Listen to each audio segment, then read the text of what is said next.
আমরা পরীক্ষা দিলেই ফেল করি। আর ফেল করবো না কেন? আমরা তো পড়ার সময় পাই না। কারণ 365 দিনে 1 বছর, এর মধ্যে 52 দিন শুক্রবার, তাহলে থাকে কত? 313 দিন। এর মধ্যে আবার শীতকাল, গ্রীষ্মকাল, বর্ষাকালের ছুটি 50 দিন, তাহলে থাকে কত? 263 দিন।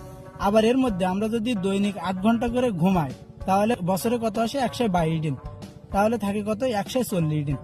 আবার এর মধ্যে যদি 1 ঘন্টা করে আমরা খেলার পিছনে ব্যয় করি, তাহলে কতদিন আসে? 15 দিন। 15 দিন বাদ দিলে কত আসে? 126 দিন। এর মধ্যে যদি 2 ঘন্টা করে খাওয়ার, গোসল করার পিছনে ব্যয় করি, তাহলে 30 দিন চলে যায়, তাহলে থাকে কত? 96 দিন। এর মধ্যে আমরা প্রত্যেক দিন কথা বলার পেছনে 1 ঘন্টা করে ব্যয় করি, তাহলে বছরে কতদিন হয়? 15 দিন।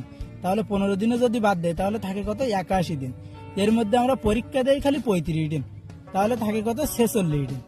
এর মধ্যে ঈদ আছে, বিভিন্ন উৎসব আছে, কনসার্ট আছে, এইসব জায়গায় যেতে যেতে আমাদের 40 দিন চলে যায়, তাহলে আর থাকে কয়দিন?